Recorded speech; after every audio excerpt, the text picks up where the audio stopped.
እንደምን አደራችሁ። እግዚአብሔርን እናመሰግናለን። ሲዝኑን እግዚአብሔር ለውጦልን ከዛ በጣም ከሚበርደው አየር ፀሐይዋ ፈገግ ወዳለችበት እኛም ፈታ ብለን ወደምንቀመጥበት ጊዜ ላይ እግዚአብሔር አምጥቶናል። እግዚአብሔር የተመሰገነ ይሁን። ፓስተርንና ልኬን እንኳን ደስ አላችሁ ማለት እወዳለሁ። እኛ አልነበርንም፣ ግን ትልቅ ነገር ነው። 5 10ዎችን የሚያስቆጥሩ ሰዎችን በአሁን ሰዓት ማየት በጣም መታደል ነው። ያው እንደምታዩት ነው ቤታችን በብዙ ነገር ተሞልቷልና እግዚአብሔር ይባረክ። ስለናንተ እግዚአብሔር የተመሰገነ ይሁን። የዛሬው እሁድ አይ ቲንክ 19ኛ እሁድ ነው 2025ን ከያዝን።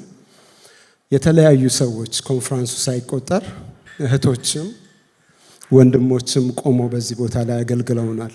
ይሄ ነገር ኤኮ አለው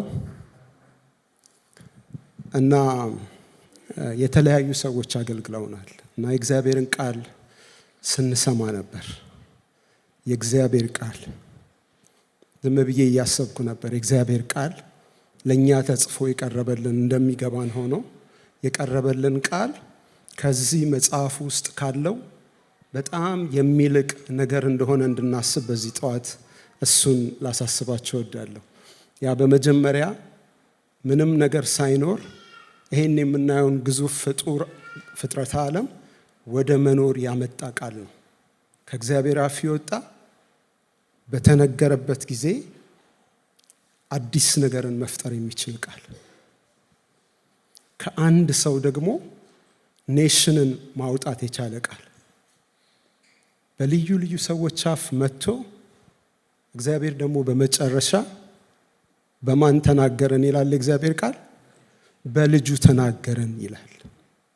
ያ ቃል የእግዚአብሔር ቃል ሲናገር ስጋን ለብሶ በመካከላችን ተመላለሰ፣ ጸጋንና እውነትን ተሞልቶ በእኛ አደረ ይላል።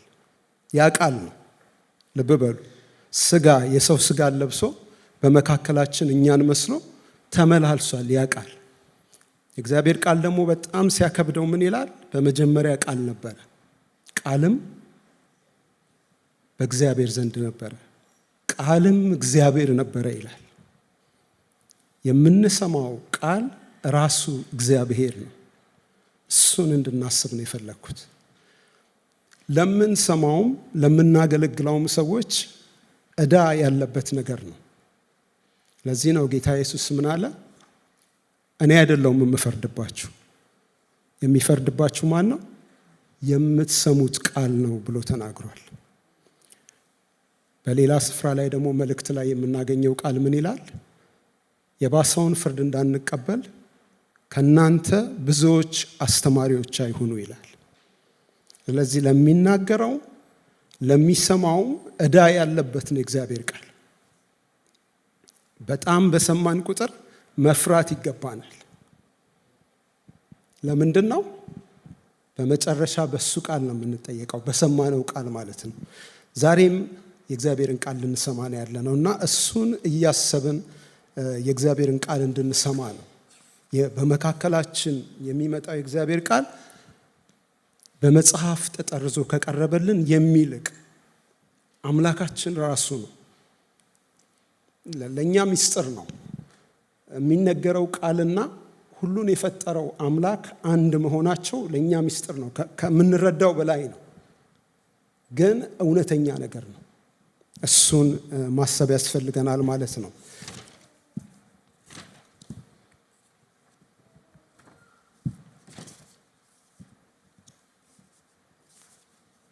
ዛሬ የምንካፈልበት ሀሳብ የቀድሞውን አጥብቆ መያዝ በሚል ሀሳብ ነው የምንካፈለው። ምናልባት ስክሪኑ ላይ የምታወጡ ሰዎች ልትረዱን ትችላላችሁ። ለመነሻ ለመግቢያ የሚሆነንን ሀሳብ ከምሳሌ 22 ቁጥር 28 እና ኤርምያስ 6:16 ላይ እናነብና ጸልየን እንጀምራለን። የመጀመሪያው ጥቅስ ምሳሌ 22 ቁጥር 28 እንደዚህ ይላል። አባቶችህ የሰሩትን የቀድሞውን የድንበር ምልክት አታፍልስ ይላል። አባቶች የሰሩትን የቀድሞውን የድንበር ምልክት አታፍልስ። ምን ያህል በጣም አስፈላጊ እንደሆነ የድንበር ምልክት እናውቃለን። ቤቶች ያለን ሰዎች እናውቃለን። ከካርታው ጋር አብሮ የሚመጣ ነገር እንደገና ፊዚካል ቤቱን ስንወስድ ሰዎች ያስቀመጡት ምልክት አለ። የመጀመሪያዎቹ ቤቱን የሰሩ ሰዎች ያስቀመጡት ነገር ማለት ነው። በሀገር ደረጃ ከሄድን ደግሞ ድንበር ተብሎ የሚጠራው ነገር ማለት ነው። እና እሱን አታፍልስ ነው የሚለው። የመጀመሪያውን ነገር ስናፈልስ በውስጡ የያዘውን እውነት አብረን ነው የምናፋልሰው፣ እናነቃንቀዋለን። እና ደግሞ እሱ ይዞ የሚመጣው መዘዝ አለ ማለት ነው። የሚያስከትለው መዘዝ አለ። ኤርምያስ 6:16 ላይ ደግሞ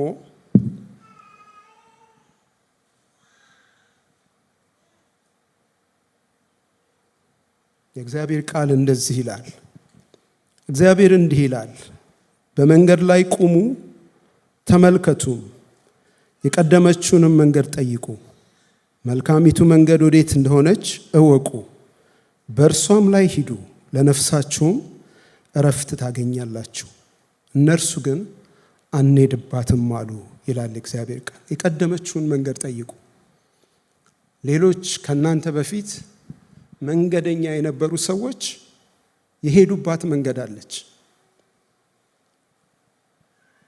ብዙ መንገዶች ቢኖሩም እነኛ የቀደሙት አባቶች የሄዱባት መንገድ አለች። እሷን መንገድ ጠይቁ። መልካም መንገድ ናት። ወዴትም እንደሆነች ምን አድርጉ ይላል? እወቁ ይላል። በዛች መንገድ ላይ መሄዳችሁ ለነፍሳችሁ እረፍትን ታገኛላችሁ ብሎ ይናገራል። ዛሬ በዚህ ሐሳብ ዙሪያ ነው የምንነጋገረው። አንገቶቻችንን ዝቅ አድርገን ጌታ እንዲያስተምረን እንጸልያለን።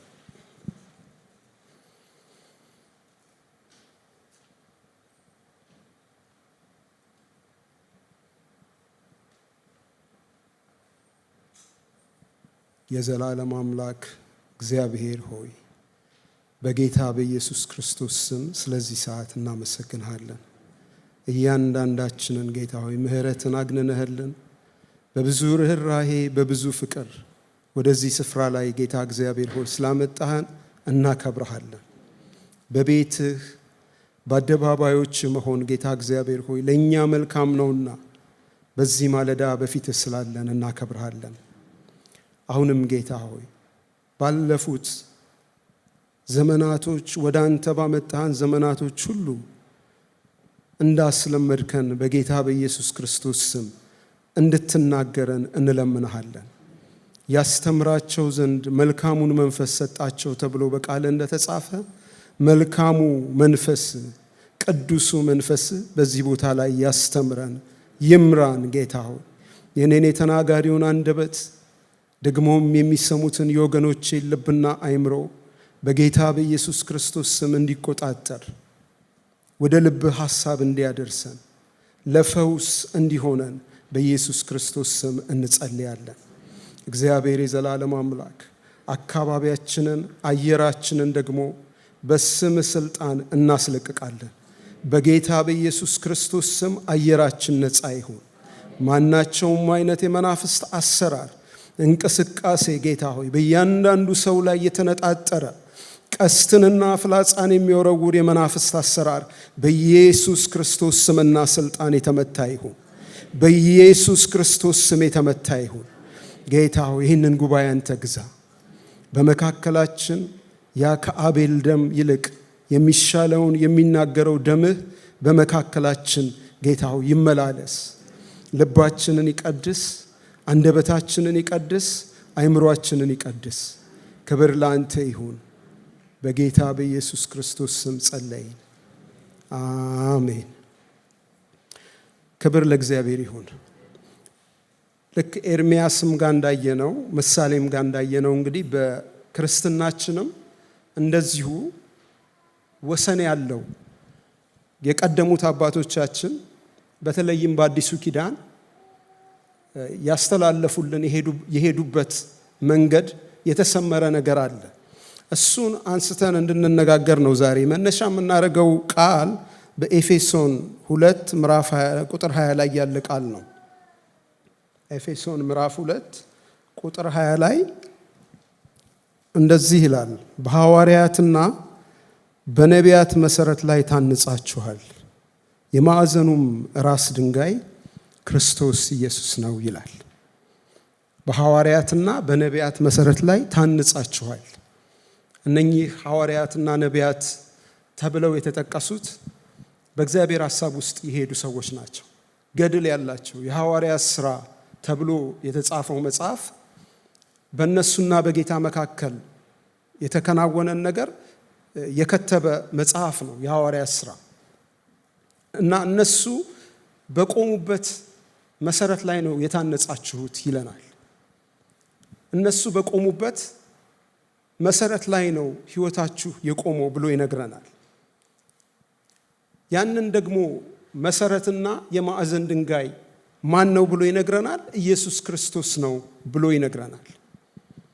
ስለዚህ ያንን የቆምንበትን ማወቅ በጣም አስፈላጊ ነገር ነው። ይህ አገልግሎት ለእኔ ሳይሰጠኝ በፊት እኛ እዚህ ኮንፍራንስ ላይ በነበርንበት ሰሞን አንድ ነገር ሆኗል በኢትዮጵያ። ብዙዎቻቸው በሶሻል ሚዲያ ላይ ያያችሁት ነገር ማለት ነው። የስቅለቱ ሰሞን ላይ አንድ ሊቀ ጳጳስ የሰበኩት ስብከት ነበር። ኢየሱስ ክርስቶስ ቤዛ ነው፣ ቤዛዊት ለዓለም ማርያም እያለን የምንዘምረው ነገር ትክክል አይደለም ብለው ቁጭ ብዬ ሰማሁኝ።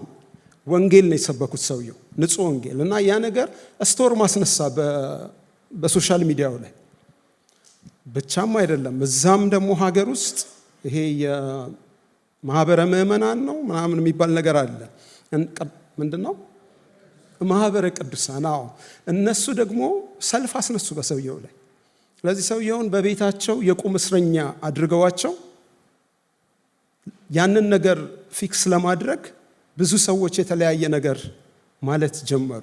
በጣም ያስገረመኝ ነገር አንደኛው ሌላ ሊቀ ጳጳስ ደግሞ ተነስተው እንደውም ማርያምን ምን አድርገው አቀረቧት?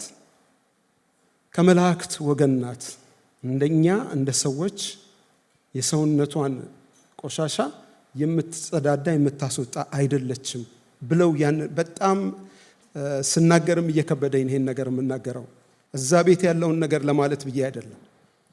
ግን ልብ በሉ፣ መፍረክረኩ ሲጀምር እላይ ካሉ ከሚመሩ ሰዎች መጀመሩ በጣም የሚያስደነግጥ ነው።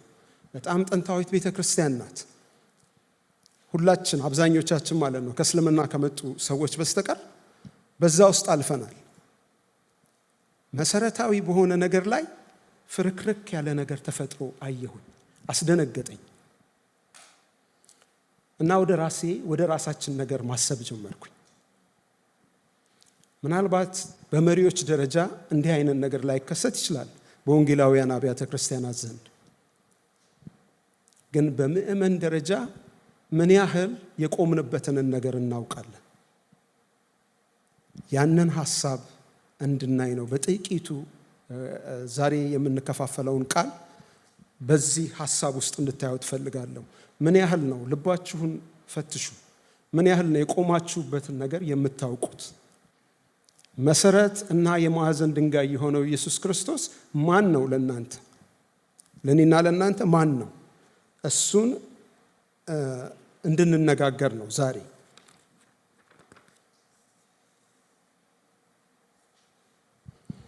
በዮሐንስ ወንጌል ምዕራፍ 1 ከ35 እስከ 42 ላይ ያለ ቃል አለ። ከሱ ተነስተን አንዳንድ ነገሮችን እያነሳን ኢየሱስ ክርስቶስ ማን ነው? በዚህኛው ሳምንት በማንነቱ ዙሪያ አንዳንድ ነገሮችን እናያለን። በሚቀጥለው ሳምንት ደግሞ በትምህርቱ ዙሪያ እናያለን ማለት ነው። እሺ፣ አነበዋለሁኝ።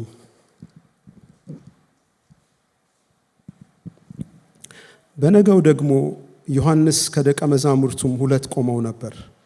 ኢየሱስም ሲሄድ ተመልክቶ እነሆ የእግዚአብሔር በግ አለ። ሁለቱም ደቀ መዛሙርት ሲናገር ሰምተው ኢየሱስን ተከተሉት። ኢየሱስም ዞር ብሎ ሲከተሉትም አይቶ ምን ትፈልጋላችሁ አላቸው። እነርሱም ረቢ ወዴት ትኖራለህ አሉት። ትርጓሜውም መምህር ሆይ ማለት ነው። መጥታችሁ እዩ አላቸው። መጥተውም የሚኖርበትን አዩ። በዚያም ቀን በእርሱ ዘንድ ዋሉ። 10 ሰዓት ያህል ነበር። ከዮሐንስ ዘንድ ሰምተው ከተከተሉት ከሁለቱ አንዱ የስምዖን ጴጥሮስ ወንድም እንድርያስ ነበረ። እርሱ አስቀድሞ የራሱን ወንድም ስምዖንን አገኘውና መሲህን አግኝተናል አለው። ትርጓሜውም ክርስቶስ ማለት ነው። ወደ ኢየሱስም አመጣው። ኢየሱስም ተመልክቶ አንተ የዮና ልጅ ስምዖን ነህ፣ አንተ ኬፋ ትባላለህ አለው። ትርጓሜውም ጴጥሮስ ማለት ነው ይላል። በዚህ አሁን ባነበብነው ክፍል ውስጥ የምናየው ነገር አለ። ዮሐንስ እንደምታውቁት ትልቅ ፊገር ነው። በመጽሐፍ ቅዱሳችን ውስጥ መንገድ ጠራጊ ሆኖ ለጌታችን ለኢየሱስ ክርስቶስ መንገድ ጠራጊ ሆኖ የተነሳ የመጨረሻው የብሉይ ኪዳን ነቢይ ነው ተብሎ የሚታሰብ ሰው ነው እና ደቀ መዛሙርቱ የሆኑ ሰዎች በስሩ ቁጭ ብለው ሲማሩ የቆዩ ሰዎች አንድ ሐረግ ነው የተናገረው። እነሆ የእግዚአብሔር በግ ብሎ ተናገረ። ድንገት ተነስተው ኢየሱስን ሲከተሉት እንመለከታለን። ግብታዊ መከተል ይመስላል፣ ግን አይመስለኝም። እንደሱ አይደለም ነገሩ። ብዙ ሰምተዋል። ስለዚህ የእግዚአብሔር በግ ተብሎ ስለተባለው ብዙ ሰምተዋል፣ በተለይም ከዮሐንስ አፍ። ምክንያቱም ፐርፐዙ የመጣበትን ፐርፐስ ኢየሱስ ክርስቶስን መንገዱን ለመጥረግ ስለሆነ ማለት ነው። እና የሰሙትን ነገር ከዚህ ከተነገራቸው ሰው ጋር አገናኝተው ብድግ ብለው ተከተሉት ይላል። እና ተከትለውት ዞር ብሎ ጌታ ኢየሱስ ክርስቶስ ምን ትፈልጋላችሁ ብሎ ሲጠይቃቸው ረቢ ወዴት ትኖራለህ የሚል ጥያቄ ያቀረቡለት። ልብ በሉ፣ ረቢ የሚለውም ነገር ጌታ ኢየሱስ አገልግሎቱን ገና አልጀመረም። የት ሲያስተምር አይተውታል። ማንነቱን ገና ለማወቅ ማን መሆኑን ለማወቅ ከሱ ጋራ ወደ ቤቱ ለመሄድ እሱን ለማወቅ ጊዜ እየፈለጉ ያሉ ሰዎች ናቸው። ግን ኦሬዲ ረቢ ብለው ሲጠሩት እንመለከታለን። መታችሁ እዩ። የጌታ ግብዣ ዛሬም ያለ ግብዣ ማለት ነው። በሱ ዘንድ በዚያ ቀን ሙሉ ቀን አሳለፉ፣ 10 ሰዓት እስኪሆን ድረስ ማለት ነው። በዚህ ጊዜ ውስጥ እነሱ ውስጥ ያለ ስለሱ የሰሙትና በዚህ በፊታቸው አካል ለብሶ የተቀመጠው የእግዚአብሔር በግ ተብሎ የተነገረለትን ማመሳከር ቻሉ። ይህንን የምንረዳው በምንድን ነው? ተመልሰው ወደ ቤታቸው ተመልሰው እንድርያስ ጴጥሮስን ያገኘዋል፣ ወንድሙን ማለት ነው። እና ከአፉ የወጣው ቃል ምንድን ነው? መሲሁን አግኝተነዋል የሚል ነው። እናንተ ሰዎች ይሄ ቀላል ነገር አይደለም።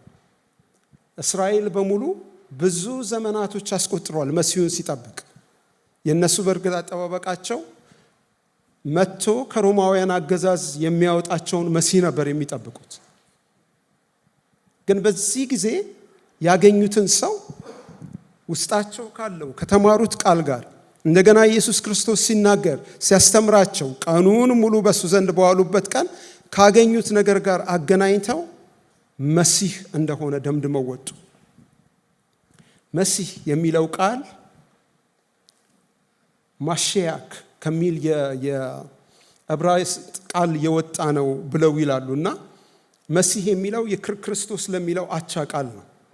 ክርስቶስ የሚለው ቃል ደግሞ የተቀባ ማለት ነው። ብዙ ጊዜ ስለተማርን ይሄ አዲስ ሐሳብ አይደለም ለኛ። የተቀባ ማለት ነው። የተቀባ በሚለው ውስጥ እንድናይ የምፈልገው ነገር ግን ምንድን ነው? በቀደመው ዘመን እስራኤል በነበራቸው ልማድ 3 አይነት ሰዎች ይቀባሉ። አንደኞቹ ካህናቶች ናቸው፣ ሌሎቹ ደግሞ ነገስታቶች ናቸው፣ ሌሎቹ ነቢያቶች ናቸው። ጌታችን ኢየሱስ ክርስቶስ ተቀብቷል ብለን ስንል የንጉስነትንም የሊቀ ካህንነትንም የነብይነትንም በአንድ ላይ የያዘ ቅባት ነው እሱ ላይ የነበረው። በአንደኛ ነገሥት 19 ከ15 ከ16 ባታወጡትም መጽሐፍ የምትፈልጉ ሰዎች እናንተ መጽሐፍ ትችላላችሁ። ለኤልያስ እግዚአብሔር የሚለው ነገር ነው። እሱን ቃሉን አነብላችሁና እናልፈዋለን። በሶርያ ላይ ንጉሥ ይሆን ዘንድ አዛሄልን ቅባው፣ በእስራኤልም ላይ ንጉሥ ይሆን ዘንድ የናሜሲን ልጅ ኢዩን ቅባው፣ በፋንታህም ነቢይ ይሆን ዘንድ የአቤምሖላን ሰው የሳፋጥን ልጅ ኤልሳህን ቅባው የሚል ትእዛዝ ለኤልያስ እግዚአብሔር ሲነግረው እናያለን። እግዚአብሔር ሪኮግናይዝ የሚያደርገው አሰራር ነው መቀባት የሚለው ነገር። ካህናት ደግሞ እንደሚቀቡ ዘሌዋውያንንና ዘሁልቁን ሄደን ማየት እንችላለን። ብዙ ቦታ ስለሆነ ጥቅስ አላወጣሁኝም። ለዛ ግን ቅባት እነኚህን ነገሮች የሚነካ ነው። ጌታ ኢየሱስ ክርስቶስ የኛ የምናመልከው ጌታ እነኚህን 3 ነገሮች አጠቃሎ የሚይዝ ቅባት ነው በሱ ላይ ያለው። ክብር ለእግዚአብሔር ይሁን። ንጉሥ ነው። አትስማሙ? ንጉሥ ነው። ንጉሥ ነው። እንደውም የእግዚአብሔር ቃል ምን ይላል? ዓለም ከመፈጠሩ አስቀድሞ አንተ ምንድነህ ይላል? ንጉሥ ነህ ይላል። ዓለም ከመፈጠሩ አስቀድሞ ጌታችን ኢየሱስ ክርስቶስ ንጉሥ ነው። ደግሞም ሊቀ ካህናችን ነው። አይደለም? ለኛ ማስተሰሪያ የሚሆነውን ነገር በሞቱ በደሙ ካቀረበ በኋላ በላይ ባለችው ቅድስት ሊማልድልን በአባቱ ቀኝ ሊቀመጥ ሊቀ ካህናችን ሆኖ ሄዷል ይላል የዕብራውያን መጽሐፍ። እሱ ሊቀ ካህናችን ነው። ደግሞም ነብይ ነው። የወደፊቱን ነገር የሚያውቅ አይደለም? የራእይ መጽሐፍ ጌታችን ኢየሱስ ክርስቶስ ከሄደ በኋላ ቤተ ክርስቲያን የሚገጥማትን የመጨረሻውን ነገር ሁሉ ጠቅልሎ የያዘ ነገር ነው። ከማን አፍ የወጣ? ከራሱ ከጌታ ዘንድ የወጣ ማለት ነውና ነብይ ነው። ንጉሥ ነው። ሊቀ ካህን ነው። ነብይ ነው። በዛው አሁን በነበርንበት በምዕራፍ 1 ከቁጥር 44 እስከ 47 ደግሞ ሌላ ነገር እናያለን።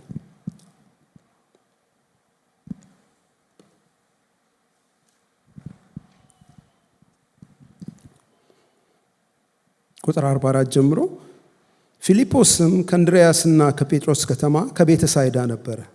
ፊልጶስ ናትናኤልን አግኝቶ ሙሴ በሕግ ነቢያትም ስለ እርሱ የጻፉትን የዮሴፍን ልጅ የናዝሬቱን ኢየሱስን አግኝተነዋል አለው።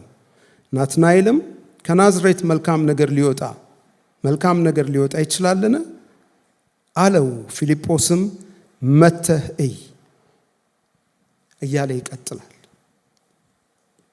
በዚህ ቦታ ላይ ደግሞ ፊልጶስ ናትናኤልን አግኝቶ የነገረው እንግዲህ ተመልከቱ። ይሄ በጣም የከበደ ምስክርነት ነው። ሙሴ በሕግ ደግሞም ነቢያትም የተናገሩለትን ኢየሱስን መሲሁን ክርስቶስን አግኝተነዋል የሚል ነገር ፊልጶስ ሲመሰክር እናያለን። ምንድነው ሙሴ ያለው? ስለ ጌታ ስለ ኢየሱስ ክርስቶስ ሙሴ ምን ብሏል የሚለውን ነገር እንድንጠይቅ ያደርገናል ማለት ነው። የኢየሱስን ማንነት ለማወቅ ጥቅሉ ነገር ምንድነው? ጌታችን ኢየሱስ ክርስቶስ ድንገት ከሆነ ቦታ የተነሳ አይሁዳዊ አይደለም። በእግዚአብሔር ሐሳብ ውስጥ የዘላለም እቅድ የተያዘለት አመጣጥ ይዞ የመጣ መሆኑን ለማሳየት ነው ለኛ። ሙሴ ምን ብሏል? ስለ ጌታ ስለ ኢየሱስ ክርስቶስ ምን ብሏል ሙሴ የሚለውን በሐዋርያት ሥራ ምዕራፍ 3 ከ22 እስከ 24 ላይ ሄደን እሱም መነሻ አድርገን ሌሎች ጥቅሶችም አሉ እሰጣችኋለሁ። ይሄ በወንድማችን በጴጥሮስ ስብከት ውስጥ በስብከቱ ውስጥ ያስገባው ሐሳብ ነው። ምን ይላል? ቁጥር 22 ላይ ሙሴም ለአባቶች ጌታ አምላክ እኔን እንዳስነሳኝ ነቢይን ከወንድሞቻችሁ ያስነሳላችኋል፣ በሚነግራችሁ ሁሉ እርሱን ስሙት። ያንንም ነቢይ የማትሰማው ነፍስ ሁሉ ከሕዝብ ተለይታ ትጠፋለች አለ ይላል። ስለ ጌታ ኢየሱስ ክርስቶስ ሙሴ የተናገረውን ነገር ነው። ይሄ ደግሞ ዘዳግም ምዕራፍ 18 ከቁጥር 15 እስከ 19 ያለ ሐሳብ ላይ የቆመ ቃል ነው። ሙሴ የተናገረውን ወስደው ያስቀመጡት ማለት ነው። የምታስታውሱት ነገር ነው። ዘዳግም ድጋሚ ያለፉበትን ነገር ድጋሚ የማሳሰቢያ መጽሐፍ ነው እና በዘዳግም ላይ ምንድነው የሚላቸው? በኮሬብ እግዚአብሔር በተገለጠበት ቀን በተራራው ላይ ማለት ነው ከተፈጠረው ነገር የተነሳ በጣም ከሚያስደነግጠው ከሚያስፈራው ነገር የተነሳ ምን አላችሁ? እግዚአብሔር አይናገረን አንተ ተናገረን ብላችሁ አላችሁ። በዛ ቀን ምን አልኳችሁ? ግድ የለም እኔን የሚመስል ከወንድሞቻችሁ መካከል ነቢይን እግዚአብሔር ያስነሳላችኋል ብዬ ተናገርኳችሁ ይላል። ዝቅ ስትሉ ደግሞ ሕዝቡ ያሉት ነገር መልካም ነው። ስለዚህ ከወንድሞቻቸው መካከል አንተን የሚመስል ነቢይ አስነሳላችኋለሁ ብሎ እግዚአብሔር ያንን ሐሳብ ደግፎ ሲናገር እንመለከታለን ማለት ነው። ስለዚህ ጌታችን ኢየሱስ ክርስቶስ በእግዚአብሔር በቀደመ ሐሳብ የተነሳ ነቢይ ነው። ሙሴ በቤቱ ዕብራውያን ሲነግረን ሙሴ በቤቱ እንደ ሎሌ የታመነ ነው ይላል። ጌታችን ኢየሱስ ክርስቶስ ግን እንደ ልጅ የታመነ ነው። ሁለቱ ዲስቲንክሽን እንዳለ ማለት ነው። ግን እኔን የሚመስል ነቢይ እግዚአብሔር ያስነሳላቸዋል። ለእስራኤላውያን ሙሴ የሚለው ስም ሲጠራ ብዙ ነገር ነው ይዞ የሚመጣ። እግዚአብሔር አፍ ለአፍ የሚያናግረው ሰው፣ እሱን ዲፌንድ አድርጎ 250 ሰዎችን ምድር ተሰንጥቃ እንዲውጣቸው ያደረገበት በጣም አስፈሪ የሆኑ ነገሮች በሙሴ ዙሪያ አሉ። ሙሴ በጣም የከበደ ፐርሶናሊቲ ያለው ሰው ነው። ለእስራኤላውያን ስታንዳርዱን የሰቀለ ሰው ነው። እግዚአብሔርን መቅረብ ለሚለው ነገር በጣም ስታንዳርዱን ከፍ አድርጎ የሰቀለ ሰው ነው። ስለዚህ እንደኔ የሚሆን ነቢይ ያስነሳላችኋል ብሎ ሲናገር ያንን ነገር ሁሉ የሚያሟላ ለነገሩ ጌታችን ኢየሱስ ክርስቶስ ከሙሴም አልፎ እንዲሄድ በቤቱ እንደ ልጅ የታመነ ነው የሚለው ቃል እሱ ይገልጽልናል። ስለዚህ ከፍ ባለ ስታንዳርድ ላይ እንደኔ የሚሆን ነቢይን እግዚአብሔር ያስነሳላችኋል ብሎ ይናገራል። በሌላ መልኩ ደግሞ እነኚህን የቶራህ በአይሁዳውያን ዘንድ ቶራህ ተብለው የሚጠቀሱትን የፔንታቱክ መጽሐፍ የመጀመሪያዎቹን 5 የባይብላችንን መጽሐፍ ሙሴ እንደጻፈ ይነገራል። በሱ ብዙዎች ይስማማሉ፣ ሙሴን የጻፈው በሚለው ማለት ነው። እና እሱ ከሆነ የጻፈው ሙሴ ከሆነ የጻፈው ደግሞ የተለያዩ ቦታዎች ላይ ይሄንን ነቢይ የሚደግፍ ሌላ ሂንቶችን ሰጥቶናል። በዘፍጥረት 3:15 ላይ የምታስታውሱት ቃል ነው። እግዚአብሔር እባቡን ሲረግመው ምን አለ? በዘርህና በዘሯ መካከል ምን አደርጋለሁ አለ? ጠላትነትን አደርጋለሁ። እሱ ሰኮናህን ይቀጠቅጣል፣ አንተም እሱ ጭንቅላትህን ይቀጠቅጣል፣ አንተም ሰኮናውን ትቀጠቅጣለህ የሚል ቃል ለእባቡ ተናገረው። ያ ነገር ደግሞ በጌታችን በኢየሱስ ክርስቶስ መስቀል ላይ በተሰቀለበት ጊዜ ተፈጽሟል አይደለም? እጁንና እግሩን ሲቀጠቀጥ ሲበሳ ያ ሰኮናውን ትቀጠቅጣለህ የሚለው ቃል ተፈጽሟል። ጌታ ደግሞ ጭንቅላቱን ረግጦታል። ክብር ለእግዚአብሔር ይሁን። ሌላው በዘፍጥረት 22:18 ላይ ያለውን እሱን አውጥተን ብናነበው ደስ ይለኛል።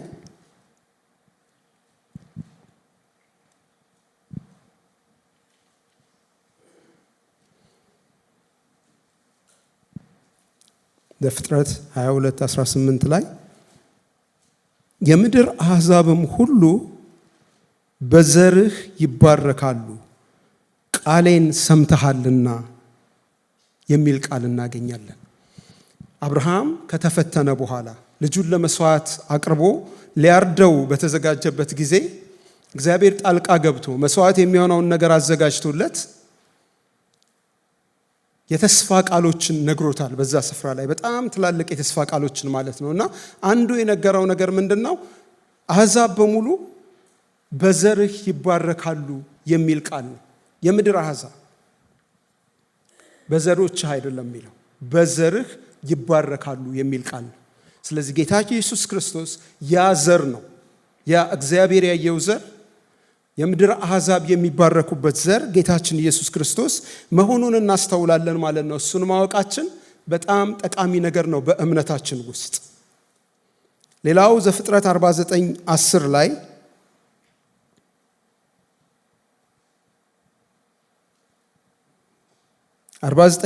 ላይ ደግሞ በትረ መንግሥት ከይሁዳ አይጠፋም፣ የገዥም ዘንግ ከእግሮቹ መካከል ገዢ የሆነው እስኪመጣ ድረስ የአሕዛብን መታዘዝ ለእርሱ ይሆናል ይላል። ክብር ለእግዚአብሔር ይሁን።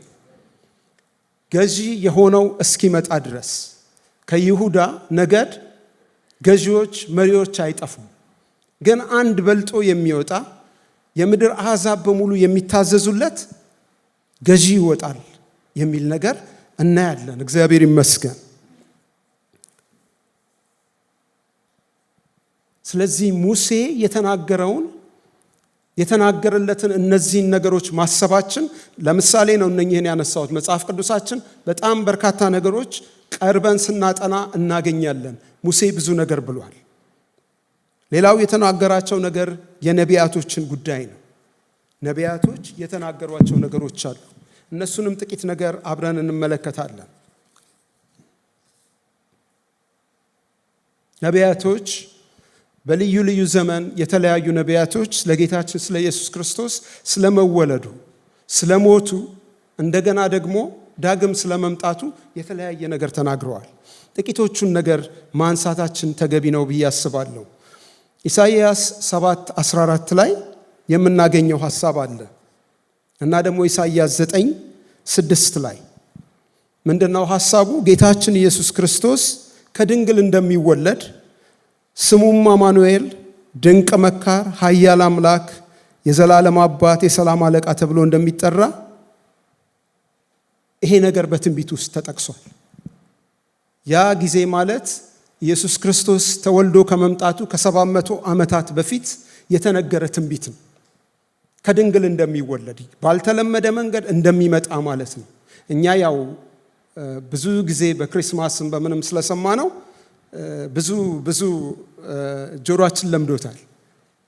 ግን ያልተለመደ ነገር ነው። ድንግል አትጸንስም። እንዴት ተብሎ? የኛ የለመድናቸው ነገሮች አሉ፣ ሰው የሚመጣበት መንገድ። ግን ጌታችን ኢየሱስ ክርስቶስ ድንግል ጸንሳ ነው ወደ ምድር የሚመጣ ብሎ እግዚአብሔር ተናገረ። ያው መልአኩ ገብርኤል ከማርያም ጋር በነበረው ኮንቨርሴሽን እንዴት ሆና እንደምትጸልይ ደግሞ አክቹዋል ሆኖ አዲስ ኪዳን ላይ ተጽፎልናል። በመንፈስ ቅዱስ ኃይል እንደምትጸንስ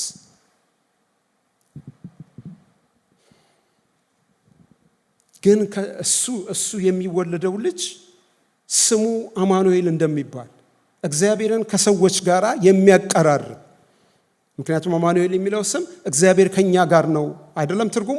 ስለዚህ እግዚአብሔርን ወደ ሰው የሚያቀርብ፣ ሰውን ወደ እግዚአብሔር የሚያቀርብ እንደሆነ፣ ድንቅ መካር እንደሆነ፣ ስሙ ኃያል አምላክ፣ የዘላለም አባት፣ የሰላም አለቃ ተብሎ እንደሚጠራ 9:6 ላይ እናገኛለን ማለት ነው። ይህንን ማወቃችን በጣም አስፈላጊ ነገር ነው። ቀድሞ አወላለዱ ተነግሮለታል ለጌታ ለኢየሱስ። ብቻም አይደለም ደግሞ ከተወለደ በኋላ ካደገ በኋላ ዋናው ስራው ጋር ሲደርስ ያለውን ነገር እዛው የኢሳይያስ መጽሐፍ ላይ ምዕራፍ 53 ከ1 እስከ 12 ላይ የምናገኘው ሐሳብ አለ። እሱም ሰፊ ነው። ግን እንዲህ ብዬ እኔ ባጭሩ ጨምቄ ያሰፈርኩትን ነገር እሱን አነብላችኋለሁ። ኢሳይያስ ያን ብቻ ሳይሆን መሲሁ ውበት አልባና ደምግባት የሌለው የተናቀ፣ የገዛ ወገኖቹ ያላከበሩት፣ የሰው ልጆችን ደዌና ሕማም የተቀበለና የተሸከመ፣ የተቀበለው የመከራ ናዳ በእግዚአብሔር መቅሰፍት እንደተመታ ሰው ተደርጎ እንዲቆጠር ያደረገው፣ ነገር ግን የሁላችንን በደል ተቀብሎ ስለ መተላለፋችን የቆሰለ ስለ በደላችንም የደቀቀ ከሰው ልጆች ኃጢአት የተነሳ የጭንቀትንና የስቃይን ጥግ ያየ በሰማይና በምድር ያለውን ለማዘዝ ኃይል እያለው በሸላቾቹ ፊት ዝም እንደሚል በግ የሆነ ነፍሱን ስለ ኃጢአት መስዋዕት ካረገ በኋላ ግን የእግዚአብሔር ፈቃድ በእጁ እንደሚከናወን የተጻፈለት ሰው ነው ነቢዩ ኢየሱስ። በዚህ መንገድ የተወለደው ማለት ነው። እዚህ እኛ በምንኖርበት በአሜሪካኖቹ ቢዩቲ ኢዝ ኢን ዘ አይስ ኦፍ ዘ ቢሆልደር የሚባል ነገር አለ። እንደ ተመልካቹ ነው፣ ውበት እንደ ተመልካቹ ነው ይባላል። ኢሳይያስ ግን ሁላችንንም ወክሎ ኢየሱስ ክርስቶስን ሰዎች የሚያዩበትን መንገድ ምን ብሎታል? እንወደው ዘንድ ደም ግባት የለው፣ ውበት አልባ ነው፣ ነው። ይሄ የሆሊውድ የተለያዩ ስክሪኖች የሚያቀርቡልን ምስል አይደለም። የኢየሱስ ምስል ደም ግባት የለውም። የሚወደድ ሰው አይደለም። በዛ በነበረበት ዘመን የሚወደድ ነገር የለውም። አካሉን አይቶ ሰውነቱን አይቶ ሰው ሊቀርበው አይፈልግም። ምክንያቱም በዛ ስቴት ውስጥ ያሉትን ሰዎች ሪፕሬዘንት ስለሚያደርግ ሁላችን ከኃጢአት የተነሳ ደም ግባት ያጣ መልክ እንዳለን እግዚአብሔር ስለሚያውቅ ደም ግባት የለውም እናየው ዘንድ አለ። ግን እርሱ ስለ በደላችን ደቀቀ፣ ስለ መተላለፋችንም ቆሰለ፣ ደዌን የሚያውቅ የሕመም ሰው ነው ይላል። እኛ ታውቃላችሁ የራሳችንንም ሕመም ዶክተሮቹ ሲጠይቁን እስቲ ከ1 እስከ 10 እንትኑን ተናገር የቱ ጋር ያለው የጥንካሬውን የሕመሙን ጥንካሬ ስንባል እሱን እንኳን መናገር አንችልም አይደለም። ግን ጌታ ኢየሱስ የሁሉን ሰው ሕመም ተሸክሞ ሕመማችንን የሚያውቅ ነው። ክብር ለእግዚአብሔር ይሁን። አሁን ያላችሁበትን ነገር ነው ያላውቅም። ጌታ ግን ሕመማችሁን ያውቃል። እሱ ማንም በማይገባው መንገድ ታልፋላችሁ፣ እሱ ያውቃል። በቤታችሁ ብዙ ነገር ተሸክማችሁ ትንቀሳቀሳላችሁ፣ እሱ ያውቃል። ሕመማችሁን ጌታ ያውቃል። ክብር ለእግዚአብሔር ይሁን። እንደዚህ አይነት መልክ ያለው ስለ ኃጢአት መስዋዕት ሊሆን የመጣ በእግዚአብሔር እንደተመታ እንደተቀሰፈ ሰዎች ሁሉ የሚሉበት ልክ በእኛ ባህል ምን አይነት የተረገመ ሰው ነው እንደምንለው ማለት ነው። አይታችኋል አይደል? አባት እናቶቻችን ይህን ነገር አትሊስት ሰምተናል። በቃ በብዙ መንገድ የወጣ ነገር ያላቸው ልጆች ምን አይነት መርገም ነው ይላሉ። ልክ ከዛ የከፋ ነው የጌታችን ኢየሱስ በእግዚአብሔር እንደተቀሰፈ ቆጠር ነው ብሎ ይላል። ግን ጌታ ኢየሱስ ክርስቶስ ይህንን ሁሉ አድርጎ ይህንን ሁሉ ሆኖ ነፍሱን ስለ ኃጢአት መስዋዕት ካደረገ በኋላ የእግዚአብሔር ፈቃድ በእጁ ይከናወናል ይላል። ክብር ለእግዚአብሔር ይሁን። ተከናወነ፣ ገናም ደግሞ እየተከናወነ ይቀጥላል። የእግዚአብሔር ፈቃድ በእጁ ይከናወናል ይላል። ሌላው ስለ አገልግሎቱ ጌታ ኢየሱስ ክርስቶስ ራሱ የተናገረው ነገር አለ። ምን መልክ እንደሚኖረው ከዚሁ ከኢሳይያስ መጽሐፍ በሉቃስ ወንጌል ምዕራፍ 4 ከ17 እስከ 21 ላይ እናገኛለን።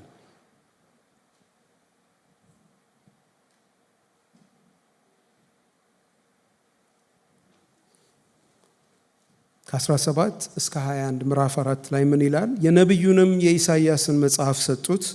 መጽሐፉንም በተረተረ ጊዜ የጌታ መንፈስ በእኔ ላይ ነው፣ ለድሆች ወንጌልን እሰብክ ዘንድ፣ ለታሰሩትም መፈታትን፣ ለዕውሮችም ማየትን እሰብክ ዘንድ፣ የተጠቁትንም ነፃ አወጣ ዘንድ፣ የተወደደችውንም የጌታን አመድ እሰብክ ዘንድ ልኮኛል ተብሎ የተጻፈበትን ስፍራ አገኘ። መጽሐፉንም ጠቅልሎ ለአገልጋዩ ሰጠውና ተቀመጠ። በምኩራብም የነበሩት ሁሉ ትኩር ብለው ይመለከቱት ነበር። እርሱም ዛሬ ይህ መጽሐፍ በጆሮአችሁ ተፈጸመ አላቸው ይላል።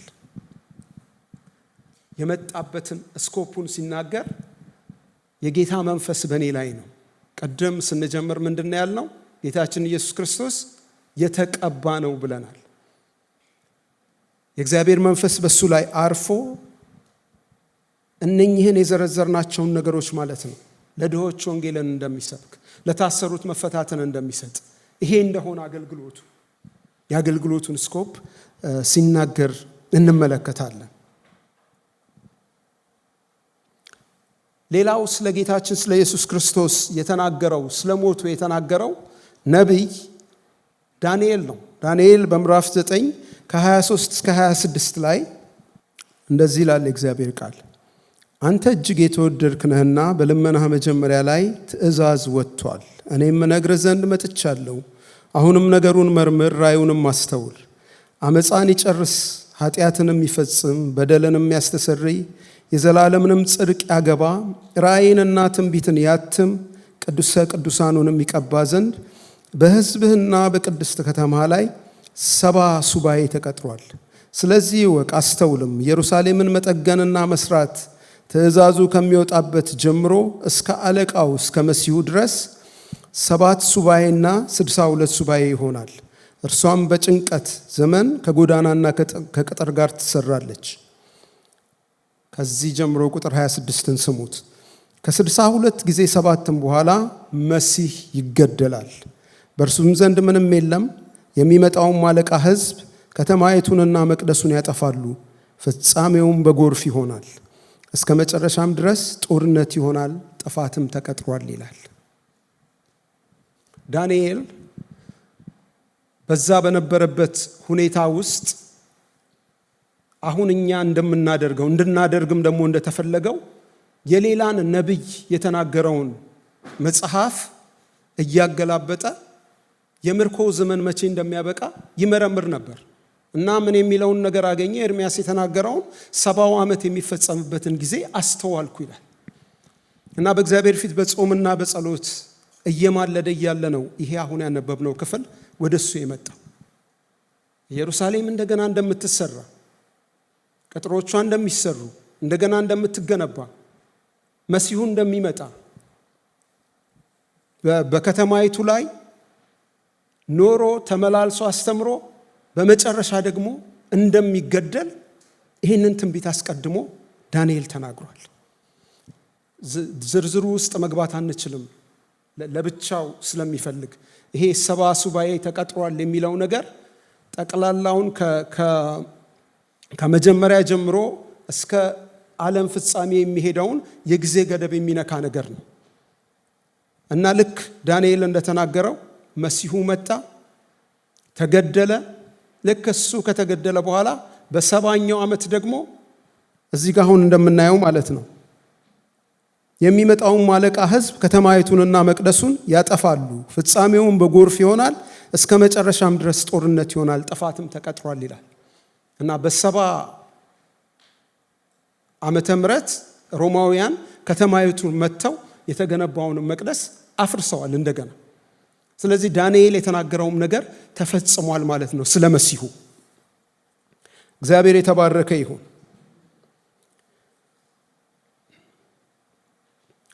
ሌላ ክፍል ለምትፈልጉ ለነኚህ ይሄንን ነገር ለማስረዳት ማለት ነው ዳንኤል ምዕራፍ 7 ከቁጥር 13 እስከ 14 እሱንም እስቲ ብናየው ደስ ይለኛል። አይተነው እንለፍ። በሌሊት ራእይ አየሁ፣ እነሆም የሰው ልጅ የሚመስል ከሰማይ ደመናት ጋር መጣ፣ በዘመናት ወደ ሸመገለውም ድረስ ደረሰ፣ ወደፊቱም አቀረቡት። ወገኖችና አሕዛብ በልዩ ልዩ ቋንቋም የሚናገሩ ሁሉ ይገዙለት ዘንድ ግዛትና ክብር መንግስትም ተሰጠው። ግዛቱም የማያልፍ የዘላለም ግዛት ነው፣ መንግስቱም የማይጠፋ ነው ይላል። መገደሉ ብቻ አይደለም፣ ደግሞ ከዛ በኋላ ተነስቶ የሚቀጥል መንግስት እንዳለው፣ እግዚአብሔር መንግስትን እንደሚሰጠው፣ የማያልፍ መንግስት እንደሆነ፣ እንደሚነግስ የሚናገር ትንቢትን ደግሞ ዳንኤል አስፍሮልን እናያለን። ይመጣል፣ ተመልሶ ይመጣል። ያ የተገደለው ነቢይ፣ የተገደለው መሲህ እንደገና ተነስቶ መንግስትን እንደሚይዝ፣ በእግዚአብሔር ሐሳብ ውስጥ መንግስት እንደተዘጋጀለት ይህንን ነገር እንመለከታለን። ለምትጽፉ ሰዎች ዳንኤል ምዕራፍ 2 ቁጥር 44፣ ራእይ 11 15 ላይ ይህንን የሚያጠናክር ሐሳብ ተቀምጦ እናያለን። እነኚህ ነገሮች በጣም አስፈላጊያችን ነገሮች ናቸው። እነኚህን ማሰብ የግድ ያስፈልገናል ማለት ነው። እነኚህ ስለ ጌታችን ስለ ኢየሱስ ክርስቶስ የተናገሩ ነቢያት ስለ እሱ መናገር ብቻ አይደለም፣ ስለ እሱም ደግሞ የተገደሉ ነቢያቶች ነበሩ። ይህንን በሐዋርያት 7 ምዕራፍ ቁጥር 52 እስከ 53 እናገኛለን።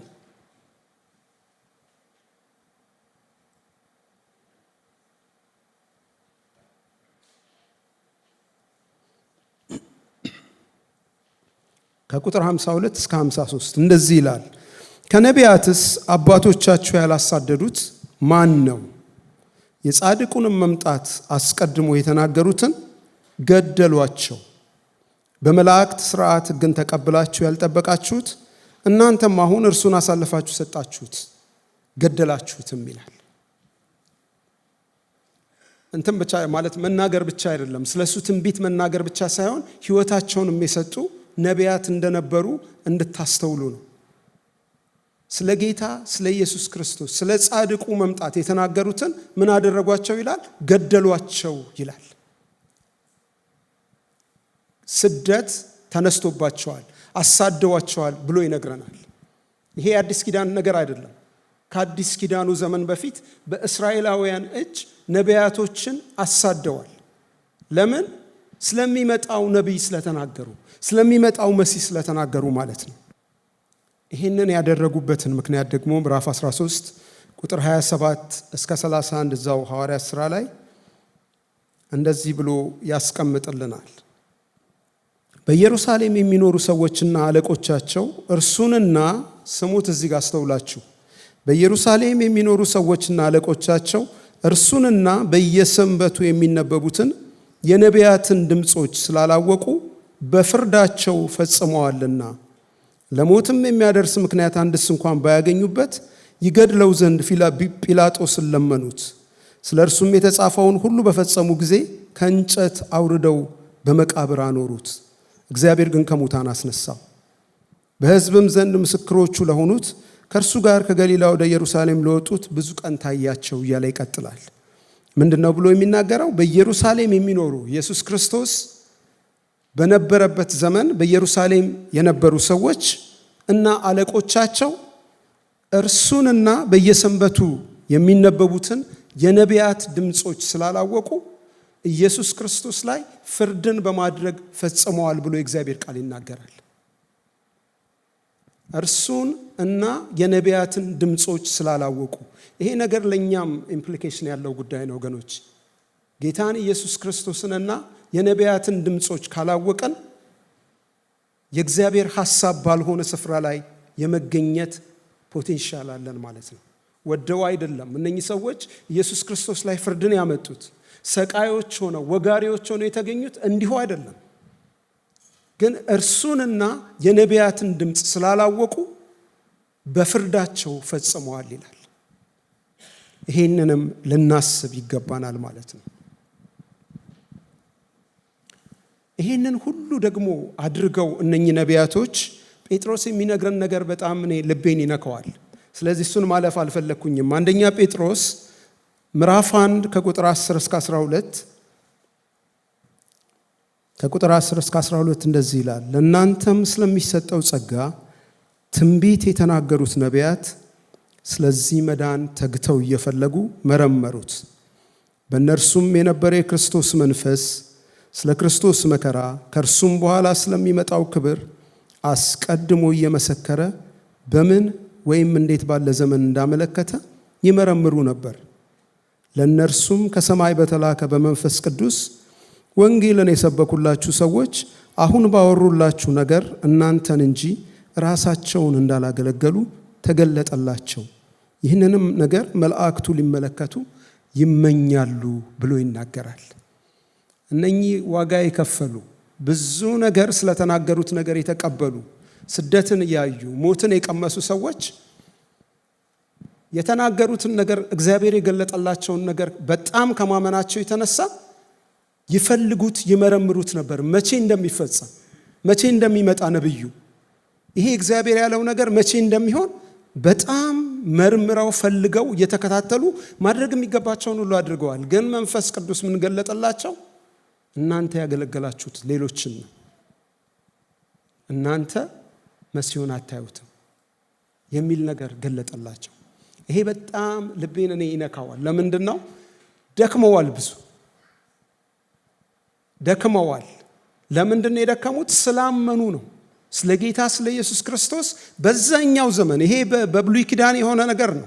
በዛኛው ዘመን ኖረው ተስፋ በማይደረግበት ዘመን ኖረው ግን ስለ ጌታ ስለ ኢየሱስ ክርስቶስ መምጣት አጥብቀው አምነዋል። ስለዚህ ፈለጉት፣ መረመሩት። ግን የተገለጠላቸው ነገር ምንድን ነው? ሌሎችን ነው ያገለገላችሁት፣ እኔና እናንተን ነው ያገለገሉት። ግን ያው የዕብራውያን መጽሐፍ በሌላ ስፍራ ላይ ምን ይላል?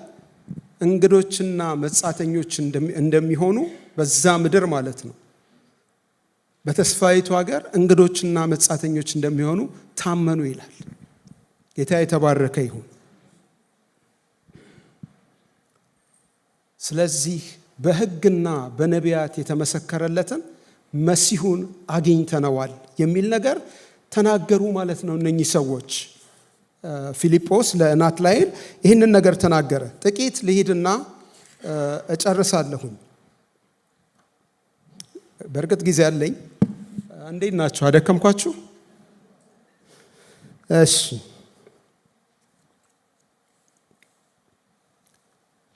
ጌታ ኢየሱስ ክርስቶስ ደግሞ ስለ ራሱ ይህንን ጥያቄ ጠይቋል። የሰውን ልጅ ማን ይሉታል? ታስታውሳላችሁ? ይህን ጥያቄ ጠይቋል። በማቴዎስ 16 ከ13 እስከ 20 ላይ ያንን ሐሳብ እናገኛለን።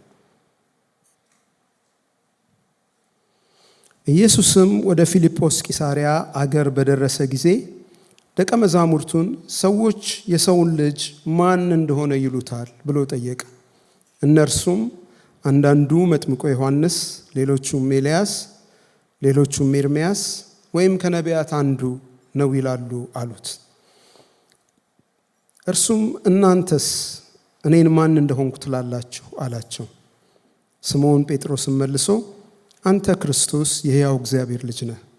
ኢየሱስም መልሶ እንዲህ አለው፣ የዮና ልጅ ስምዖን ሆይ በሰማያት ያለው አባቴ እንጂ ሥጋና ደም ይህን አልገለጠልህምና ብፁዕ ነህ። እኔም እልሃለሁ አንተ ጴጥሮስ ነህ፣ በዚህችም ዓለት ላይ ቤተ ክርስቲያኔን እሠራለሁ፣ የገሃነም ደጆችም አይቋቋሟትም አለው ይላል። ይህንን ክፍል እንደምታውቁት ሌሎች ቤተ እምነቶች ጴጥሮስን ራሱን በአካል ወስደው እሱ ላይ ቤተ ክርስቲያን እንደምትገነባ አምነው እሱን የመጀመሪያ ፖፕ አድርገው አስበው ከሱ በኋላ ደግሞ ይኸው አሁን አሜሪካዊ ፖፕ ተመርጦልናል አይደለም? ይቅርታ አድርጉልኝና ይህን ትራዲሽን ተከትለው ብዙ ፖፖች ፖንቲፎች ተመርጠዋል። ግን እሱ ነው ወይ ትርጉሙ? እሱ ነው ትርጉሙ? አይደለም። እሱ አይደለም ትርጉሙ። ጌታ ኢየሱስ ክርስቶስ ቤተ ክርስቲያኔን እሰራለሁ ብሎ ያለው ጴጥሮስ በተናገረው እውነት ላይ ነው። ጴጥሮስ የተናገረው ምንድን ነው? አንተ ክርስቶስ የተቀባኸው እንደ ንጉሥ፣ እንደ ሊቀ ካህን፣ እንደ ነቢይ የተቀባኸው ክርስቶስ የሕያው እግዚአብሔር ልጅ ነህ በሚለው እውነት ላይ ቤተ ክርስቲያኔን እሰራለሁ ነው ያለው ጌታ። ክብር ለእግዚአብሔር ይሁን። አማኞች በሙሉ ከጨለማው ከድቅድቁ ጨለማ ወደሚደነቀው ብርሃን የዞሩ እውነተኛ አማኞች መሰረታቸው ይሄ ነው። አንተ ክርስቶስ የሕያው እግዚአብሔር ልጅ ነህ የሚለውን ያመኑ እነሱ ናቸው በዛ መሰረት ላይ የቆሙት። ስለዚህ ክርስቶስ የቤተ ክርስቲያን አለት ነው፣ የማዕዘንም ራስ ነው ስንል ይህንን ማለታችን ነው። በዚህ መንገድ ነው ለኛ አለት የሆነው ለኛ መሰረት የሆነው ማለት ነው። ስለዚህ የጌታን የኢየሱስ ክርስቶስን ማንነት የማወቅ ጉዳይ የቤተ ክርስቲያን ህልውና ነው። ሰማችሁኝ? የጌታን የኢየሱስ ክርስቶስን ህልውና የማወቅ ጉዳይ የቤተ ክርስቲያን ህልውና ነው፣ የኛ ህልውና ነው። ቤተ ክርስቲያን የምንለው የምንሰበሰብበትን አዳራሽ አይደለም፣ እኔና እናንተ ነን አይደለም። ስለዚህ ኢየሱስ ክርስቶስ ማን እንደሆነ የማወቃችን ነገር የኛ ህልውና ነው፣ የመኖር ወይም ያለ መኖር ማለት ነው። በአካሉ ውስጥ የመግባት ወይም ያለ መግባት ማለት ነው። ስለዚህ እሱን ማሰብ በጣም ያስፈልገናል። ይህንን ጌታ ኢየሱስ ክርስቶስ የሰጠውን ተስፋ በዚህ ሐለት ላይ ቤተ ክርስቲያኔን እመሰርታለሁ የሚለውን ተስፋ ሳስብ ስለ ቤተ ክርስቲያን የምናስበውንም ነገር አብረን ማሰብ እንዳለብን ሳውጣ ሳውርድ ነው የቆየሁትና ከጥቂት ጊዜ በፊት እግዚአብሔር በአንድ ቃል ብሉይ ኪዳን ላይ በተጻፈ ቃል ያስተማረኝን ነገር እንደ መልእክት እንድትወስዱ ትፈልጋለሁ። በዚህ ዛሬ በምንካፈለው የእግዚአብሔር ቃል ትምህርት ውስጥ እንደ መልእክት እንድትወስዱ ትፈልጋለሁ። እኔ ነብይ አይደለሁም። የሰራዊት ጌታ እግዚአብሔር እንዲህ ይላል ብዬ አልላችሁ፣ ግን የማካፈላችሁን ነገር በጣም በጥንቃቄ ሰምታችሁ እንደ መልእክት እንድትወስዱ ትፈልጋለሁ። ሁለተኛ ሳሙኤል ምዕራፍ 6 ከ1 እስከ 10 እና አንደኛ ዜና ምዕራፍ 13 ከ1 እስከ 14 ላይ ተመሳሳይ ታሪክ ተዘግቧል። ሁለቱም ጋር ያለው ተመሳሳይ ነው። ትንሽ የተወሰነ ነገር ልዩነት ይኖረዋል። ስለዚህ እስቲ የአንደኛ ዜና 13 ከ1 እስከ 14 ላይ ያለውን እሱን እናንብብና የእግዚአብሔር ቃል እንደዚህ ይላል። አንድ ጊዜ ቆማችሁ ትቀመጡ። እስቲ ቆሙ፣ በያላችሁበት ቆሙና እጃችሁን አንቀሳቅሳችሁ ትንሽ ነቃ እንድንል ማለት ነው። ተንቀሳቀሱ፣ ወደ ጎንም ትንሽ ተንቀሳቀሱ፣ ችግር የለውም። ተባረኩ፣ ጌታ ያክብራችሁ። ተቀመጡ።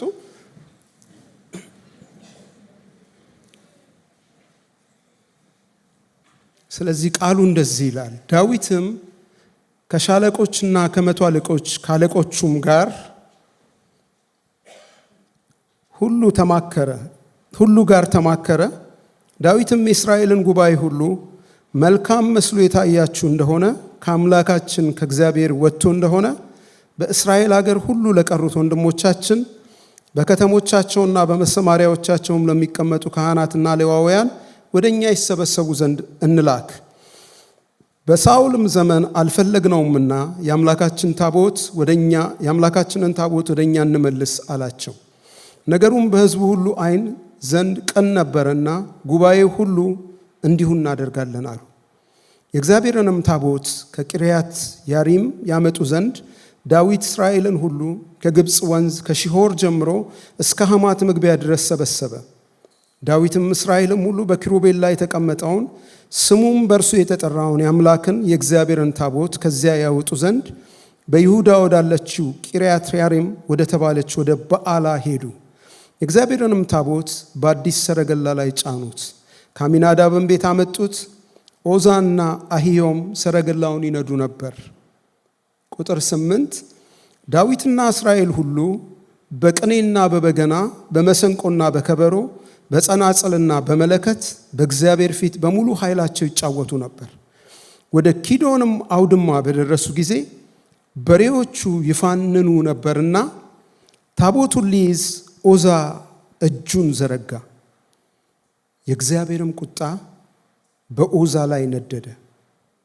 እጁንም ወደ ታቦቱ ስለዘረጋ ቀሰፈው፣ በዚያም በእግዚአብሔር ፊት ሞተ። እግዚአብሔርም ኦዛን ስለቀሰፈው ዳዊት አዘነ። እስከ ዛሬም ድረስ የዚያ ስፍራ ስም የኦዛ ስብራት ብሎ ጠራው ይላል። ይሄ ታሪክ የሚጀምረው እዚህ ጋር አይደለም። እንዲሁ ዝም ብሎ ሽፍን ነገር እንዳይሆንባችሁ ሄዳችሁ ምዕራፍ 4 ላይ አንደኛ ሳሙኤልን ማንበብ ትችላላችሁ። እዛ ስፍራ ላይ የሆነ ነገር አለ። ሳሙኤል አድጎ የእግዚአብሔርን ድምፅ መስማት ሲጀምር የመጀመሪያ የተቀበለው መልእክት እግዚአብሔር በኤሊ ላይ የሚያደርገውን ነገር ነው። በኤሊ ቤት ላይ የሚያደርገውን ነገር ነገረው። ኤሊ ደግሞ እግዚአብሔር ይህንን ያድርግብኝ ይጨምርብኝ ብለህ አደብቀኝ ብሎ አስምሎት ሳሙኤል የሰማውን ነገር እንዲነግረው አደረገና ቁጭ ብሎ ሰማ። እሱ እግዚአብሔር ነው ደስ የሚያሰኘውን ያድርግ ብሎ ተወ እና በዛ ጊዜ በፍልስጤማውያንና በእስራኤል መካከል ጦርነት ተነሳ። እስራኤላውያን ተመቱ። ተመልሰው መጥተው የሚዋጉት ሰዎች ተመልሰው መጥተው አምላካችን ይዋጋልናል ብለው አምነው ታቦቱን ካለበት ስፍራ አውጥተው ከፊታቸው እየነዱ ወደ ጦር ሜዳ ይዘውት ሄዱ ይላል እግዚአብሔር ቃል። ወደ ጦር ሜዳ ታቦቱን ይዘውት ሄዱ። የሆነው ነገር ምንድነው? ታቦቱ ተማረከ። የኤሊ ሁለቱ ልጆች ሞቱ። ከዛ ያመለጠ ሰው ደግሞ መጥቶ ዜናውን በከተማ ሲናገር ኤሊ ደግሞ ካለበት ስፍራ ላይ ወድቆ ተሰብሮ ሞተ ይላል እግዚአብሔር ቃል። በጣም ኢንተረስትድ የሆነው ነገር ምንድነው? እነሱ ላይ ያ ሁሉ ነገር በሚደርስበት ሰዓት የፊንሃስ የአንደኛው የኤሊ ልጅ ሚስት አርግዛ ምጥ ላይ ነበረች። በምጥ ተይዛ እየተሰቃየች ያማቿንና የባሏን መሞት ሰማች ይላል እግዚአብሔር ቃል። እና ምን ብላ ተናገረች? የልጇን ስም ስታወጣ ማለት ነው። ወንድ ልጅ ተወልዶልሻል አትፍሪ እያሉ አዋላጆቹ የሚሏት ነገር አለ፣ ግን ከልቧ አላኖረችውም ይላል። እና ምን አለች? ክብር ከእስራኤል ለቀቀ። ክብር ከእስራኤል ለቀቀ ስትል ስሙን ማን አለችው ይላል? ኢካቦድ አለችው ብሎ ይላል እግዚአብሔር ቃል። ክብር ከእስራኤል ለቀቀ። ለካስ በታቦት ውስጥ የሚያድረው እግዚአብሔር ለሕዝቡ ክብር ነው። አያችሁ፣ በሕዝቡ መካከል በታቦት ውስጥ የሚያድረው እግዚአብሔር ለሕዝቡ ክብር ነው። እና ፍልስጤማውያን ወሰዱት ማርከው ታቦቱን። በዛ ደግሞ ኬዮቲክ የሆነ ነገር ተፈጠረ። ፍሮም ዴይ ዋን ወስደው ያስቀመጡት ጋዛ የሚባለው አምላካቸው ቤት ነው። በማግስቱ ሲመጡ ዳጎን በእግዚአብሔር ታቦት ፊት ወድቋል። ምንድን ነው ነገሩ ብለው ብድግ አድርገው ተሸክመው አምላካቸውን እንደገና ቦታው ላይ። በማግስቱ ተመልሰው ሲመጡ ጭንቅላቱ የለም፣ እጁ የለም፣ ተጎድዷል። እንደገና እየሰገደ ነው በእግዚአብሔር ታቦት ፊት። በሶስተኛው ቀን ወደዛ ወደ ዳጎን ቤት ተመልሶ የሚመጣ ካህን ጠፋ። ፍርሃት በከተማው ላይ ወደቀ። አዛጦንን እግዚአብሔር በባጭ መታ፣ አይጦች ሰደደባቸው። ከዛ አለቆቹ ተጠርተው ቁጭ ብለው ምክር መከሩ። ከዚህ ወዴት ይሄድ? ወደ ጌት ደግሞ ይሄድ ተባለ። ምን አለፋችሁ የፍልስጤማውያንን ከተሞች ታቦቱ እየተንቀሳቀሰ ሞከሩ፣ አልቻሉም። በመጨረሻ የሆነ ነገር ምንድን ነው? ከኛ ውሰዱልን፣ ህዝባችን ሊጨርስ ነው የሚል ነገር ተናገሩ ማለት ነው። ስለዚህ የነሱ ካህናቶች የነሱ ሟርተኞች ምክር ተጠየቁ። ምን እናድርግ በእግዚአብሔር ታቦት ተብሎ እና ምክር ሲጠይቁ የተናገሩት ነገር ምንድን ነው? ካህናቶቹ እናንተንና አለቆቻችሁን ያገኘችው መቅሰፍት አንዲት ናት። ስለዚህ የበደል መስዋዕት አዘጋጅታችሁ ስደዱት የሚል ነገር እነኛ መካሪዎቹ መከሩ። ስለዚህ የበደል መስዋዕት ሆኖ የቀረበው ደግሞ በአለቆቹ ቁጥር 5 የወርቅ ምስልና 5 ደግሞ የአይጦች ምስል ተደርጎ በሳጥን አዲስ ሰረገላ ተሰርቶ በሚያጠቡ ላሞች፣ ቀንበር ባልተጫነባቸው ላሞች ላይ ታቦቱ ተጭኖ እንዲለቀቅ ተደረገ፣ ማንም ሰው አጠገቡ ሳይኖር። ይሄ ታቦት ቀጥ ብሎ ወደ ቤት ሳሚስ ቢሄድ፣ ወደ እስራኤላውያን የመጀመሪያው ከተማ ማለት ነው ቢሄድ፣ እናንተን የቀሰፈው እግዚአብሔር ነው። ይሄ ባይሆን ግን ሌላ ነገር አግኝቷቸዋል እንጂ እግዚአብሔር አይደለም የሚል ነገር ተነገራቸው እና ቀጥ ብሎ ታቦቱ ወደ ቤት ሳቢስ ገባ። ቤት ሳቢስ ደግሞ ያሉት ሰዎች የሆነውን ነገር ሰምተዋል እና ተንቀጠቀጡ። እዛም ፍርሃት ገባ። በጎረቤት ያሉትን ከተማ ሰዎች ተጠርተው እነሱ ጋር እንዲሄድ ተደረገ። እዛ ያሉ ሰዎችም ወደ ታቦት ውስጥ ተመልክተው እግዚአብሔር ቀሰፈ ሰዎችን። በመጨረሻ በዛ በቂርያት ያሪም አሚናዳብ በሚባል ሰው ቤት ታቦቱ አረፈ ለ20 ዓመታት። እግዚአብሔር ቃል ምን ብሎ ይናገራል? ለ20 ዓመታት እስራኤል አዝኖ እግዚአብሔርን ተከተለ። ለምን? የእግዚአብሔር ክብር አንድ ሰው ቤት አንድ ኮርነር ላይ ተቀምጦ ታሸገበት። በሳኦል ዘመን በሙሉ የእግዚአብሔር ታቦት የእግዚአብሔር ክብር በስፍራው አልነበረም። ያንን ለመመለስ ዳዊት ይሄንን የምታዩትን ነገር ኦርጋናይዝ አድርጎ እስራኤል በሙሉ ተሰብስቦ ተነቅሎ ታቦቱን ለማምጣት ሄዱ። ትልቅ አምልኮ እየተደረገ በትልቅ መንፈስ ውስጥ ሆነው እያሉ ድንገት ደግሞ የሚያስደነግጥ ነገር ሆነ። ያነበብነው ነገር ነው። ኦዛ በሬዎቹ ፋነኑ ይላል። እሱን ቃል በደንብ አጢኑት። በሬዎቹ ወደ አንዱ ስፍራ ላይ ሲደርሱ በሬዎቹ ፋነኑ ይላል። ከቁጥጥር ውጪ የሆኑ መሰለው። ስለዚህ እጁን ዘርግቶ ታቦቱን ለመያዝ እጁን ሲዘረጋ እግዚአብሔር ቀሰፈው፣ ሞተም ይላል እግዚአብሔር ቃል። ለምንድን ነው ይህንን ነገር የምነግራችሁ? በአዲስ ኪዳን እግዚአብሔር ታቦት የለውም። የእግዚአብሔር ማደሪያ ማን ነው? እኛ ነን የእግዚአብሔር ማደሪያ። የእግዚአብሔር ክብር በሕዝቡ መካከል ነው። ስለ ቤተ ክርስቲያን ውስጥ በተለይም በኢትዮጵያ ቤተ ክርስቲያን ውስጥ የምናያቸው አንሴትሊንግ የሆኑ በቃ የማይመቹን ብዙ ነገሮች አሉ። ግን የአካሉ የቤተ ክርስቲያን ሁለንተና እሱ ነው ብለን ከማሰብ እንጠንቀቅ። በአፋችንም ይሁን በተግባራችን አትሊስት በዚህ ያላችሁ ሰዎች ታቀቡ።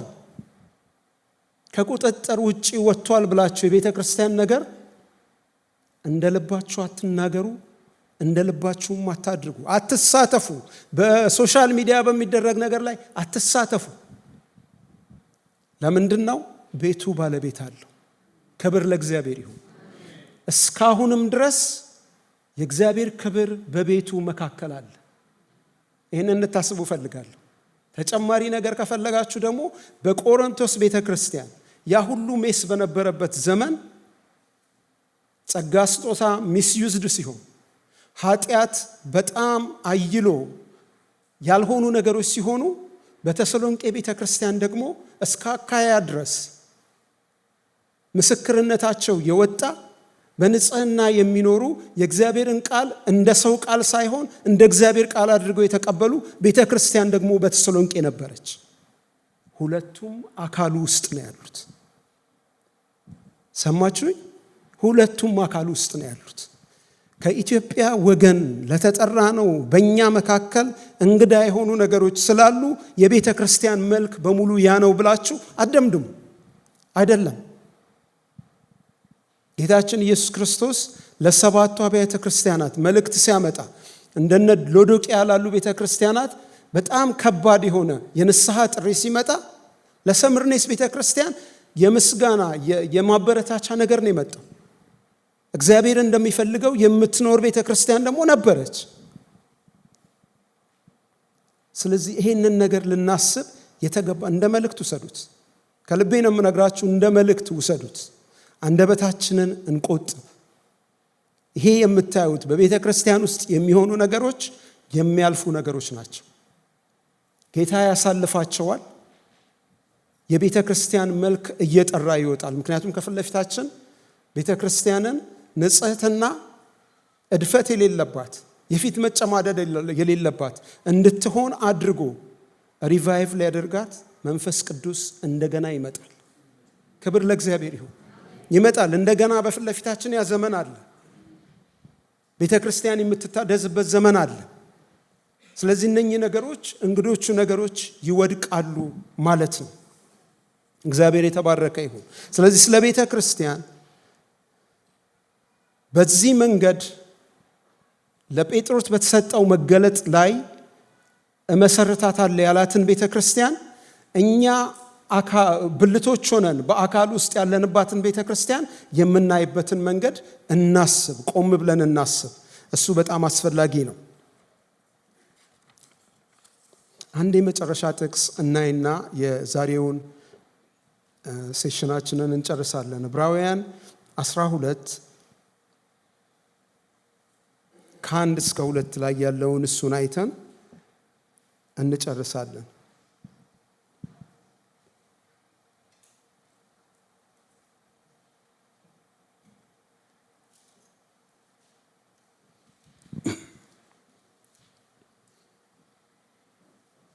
እንግዲህ እነዚህን የሚያህሉ ምስክሮች እንደ ደመና በዙሪያችን ካሉልን እኛ ደግሞ ሸክምን ሁሉ ቶሎም የሚከበንን ኃጢአት አስወግደን የእምነታችንንም ራስና ፈጻሚውን ኢየሱስን ተመልክተን በፊታችን ያለውን ሩጫ በትዕግስት እንሩጥ።